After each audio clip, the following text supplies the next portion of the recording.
So I'm no longer in Chicago, I'm back in Detroit, and today is the last evening here in the US, and yeah, I have one final photo to take. So I didn't take one photo of Detroit till now, but yeah, now I've come here to the GM Renaissance Center, which is cut off in this frame, so you'll have to wait for the final photo. So yeah, I'm here on top of a parking garage, or on a terrace of a hotel actually, and it's quite loud, hope you can hear me. And the problem I'm having is that 60 millimeters, it's not wide enough for this view.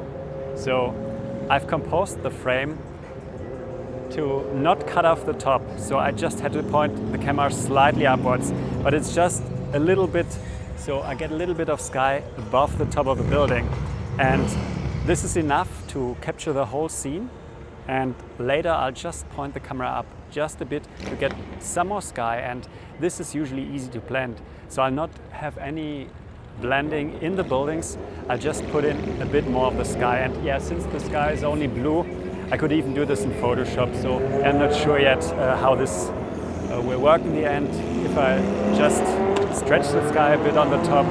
But yeah, I've done a few tutorials on this, so if you look around my YouTube channel, I'll also link something in the description below. Yeah, you'll find a few tutorials on what I'm talking about here. But now, yeah, I have to wait a bit more for the blue hour to set in to get the long exposures and the streaking lights, and yeah, hopefully I have a photo to show you soon. So we're now here in Lightroom, and I've selected two photos of the session which I shot of this GM Renaissance Center in Detroit. And this photo you now see, that's the frame which I was talking about in the video, where I had to cut off just above the building. So I made sure to get in the whole scene, so everything which is important. So here the people mover, then this bridge here, the buildings, and I made sure to have this building completely in the frame. So let's look very closely. So there's just a little bit space to the top here. And as a frame alone, this wouldn't work. There's not enough space here. It doesn't feel balanced. So I need a bit more sky. That's why after taking this photo, I pointed the camera upwards a bit. And I took another frame, and here I have much more sky, but also a lot more of those keystoning or of those tilting lines about which I was talking in another video. So in order to blend those two photos, I have to do a little preparation here in Lightroom. But first of all, again, I want to emphasize the important thing here, which makes this blend very easy. Having everything, so the building and all the detailed elements in one frame, and then I can just blend monotone sky. So I won't do anything of the stitching here in the building. I will do the stitching completely around the building. And that makes it very easy. So if you have the chance to get everything in one frame, no matter how close to the edge it is, try to do that. It will make the stitching easier because you just stitch sky, and that's not that problematic usually. Okay, so now to the settings. I've already applied some basic settings here, so my typical stuff. I'll not go through it. The important stuff is now the lens correction. So the first thing, I remove the chromatic aberration as usual, and now I enable the profile corrections. And now what you see, what happens here, the distortion removal also stretches the image, and yeah, suddenly I've lost the top of the building, which kind of sucks, right?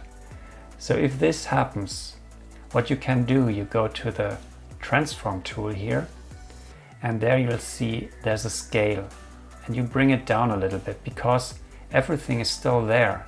It just zoomed in a bit. So I go to like 96, and now again I have the complete building. And I don't bother with this white frame here. I'll crop it out later. For now it's just important to get the complete building.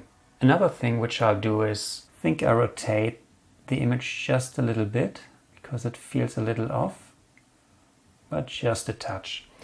And also what I can do is I have to transform this vertical here because, as I said, I pointed the camera slightly upwards to get this frame, and I have to compensate it. But it's also just a little bit. So if I move this to the side, you see now it's completely vertical.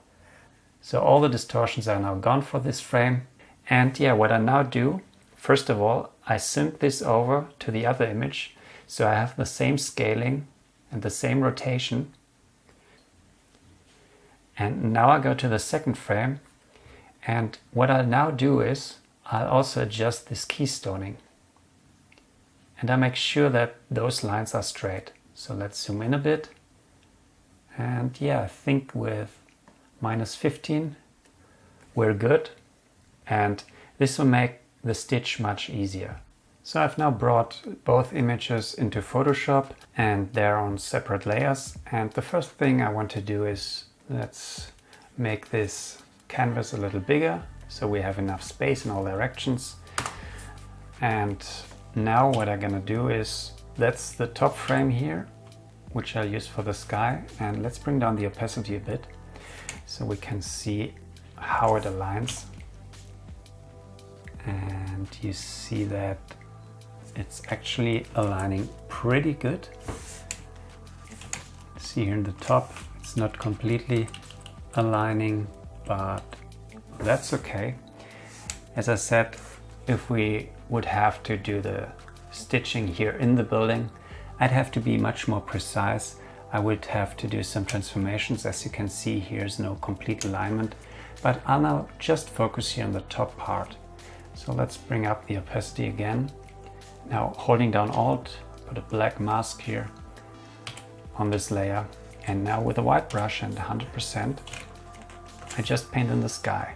And imagine if there were clouds, this would work as well. So just paint it over here. Now I just go in very closely and with 100% and a black brush make sure that the building comes completely from this one frame. Okay, so you see it was getting dark, so there's a slight shift here in the opacity. So first of all, I want to do with like 50% white. I just paint around this area a bit, so smoothing out the transition. Also on this side. Now I use a curves layer, I clip it, and I can brighten it up a bit, just to even out this transition. So before and after. So now with this curves layer, this already looks much better. You can bring it up a bit and now adjust the opacity. Yeah, just to get it right. So now the before, this was very close to the edge. And now I have a bit more sky. Final thing to do is I crop in. So from the side here, from the top, from the bottom, just make those bendy lines go away. And yeah, I can delete the crop pixels, press enter. And now that's a very good starting point for further post-processing. So what you'll notice is that those buildings are very stretched. That's because of the wide angle lens I was using and they were close to the edge. So what I would do with this frame, let's first Control E, merge this down. I'd actually make those buildings a little smaller. And I think I just use duplicate, select the top here and Control T, just bring it down a little bit so it looks more natural. Control D, now I crop it down, enter again, Control E, flatten it. Yeah, and I think that's a good start for the final processing. And if this little tutorial isn't enough for you and you want to learn more about my complete processing, just head over to my homepage where you'll find a few start to finish tutorials which are roughly 2 hours in length each, and there you'll learn everything I do to my photos. So I'll leave a link to this in the description below. And yeah, again, thanks for watching. Make sure to subscribe for more videos and yeah, see you soon.